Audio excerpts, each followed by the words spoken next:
Just wondering, has Seny been able to train this week? No.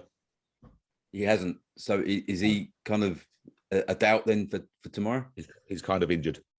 He's definitely out, is he? Your turn. Seny's injured, yes. Okay. What can you just sort of explain what the damage is, what the injury is? He had a quad injury in many quad, football. Yeah. He had a quad injury, yeah.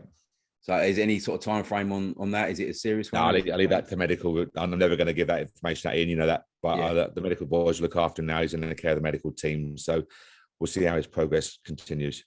But right now, he won't be available for tomorrow. Okay, but big blow that really, isn't he? Because he was playing pretty well.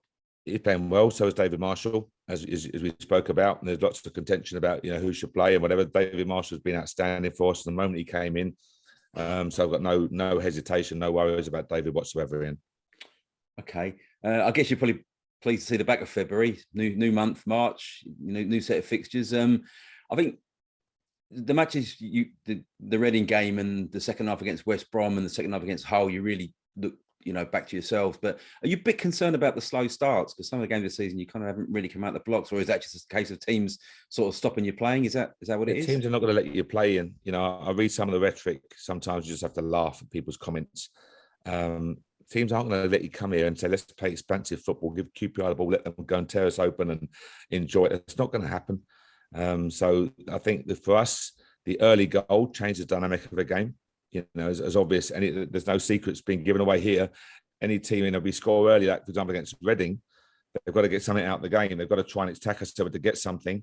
And again, that gives us the opportunity to have more space in which to play. Teams are going to stop us playing, especially at the stadium, at King Stadium. They're going to want to try and get something. And you saw that teams will sit behind and be very hard to break down. Hull got the goal from the set piece. It fell their way. They find themselves 1-0 up. And then they put every man behind the ball. And our job was to break that down. We did with Elias. Almost, it should have been with Albert, for example, was ruled offside. That's going to be the nature of games. So no, I'm not overly concerned. Concentration is different. If you give it away an early chance for lack of concentration, that's very different. But in terms of teams aren't going to let you play. So I think for us, we've got to keep earning the right to play for sure. Keep moving the ball, being positive, be on the front foot, especially at home, and recognise what we have to do to win games of football in. Okay, what have you taken from the last sort of few games? I know you have sort of said that you haven't been good enough, but what's been the overall takeaway for yourself as to why? We've just got to recognise that what do we do well when we play well? We move the ball quickly. We don't take the extra touch.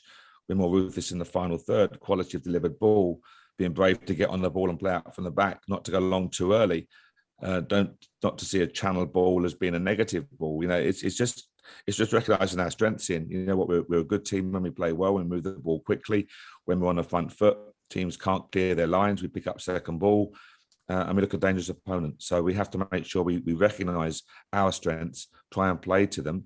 And of course, at the same time, respect the opposition and negate their threat as well. Lee is fine. I'm hoping Lyndon will be on to check this morning and see how Lyndon is, but Lee is available for selection. I think he's been brave enough to introduce youth on the flanks, for example, and the two young wing backs coming in. He's been brave enough to maintain aspects of their game. I like the comments that he made that they can't change it overnight. He looked at Huddersfield as a role model in terms of change it around slowly.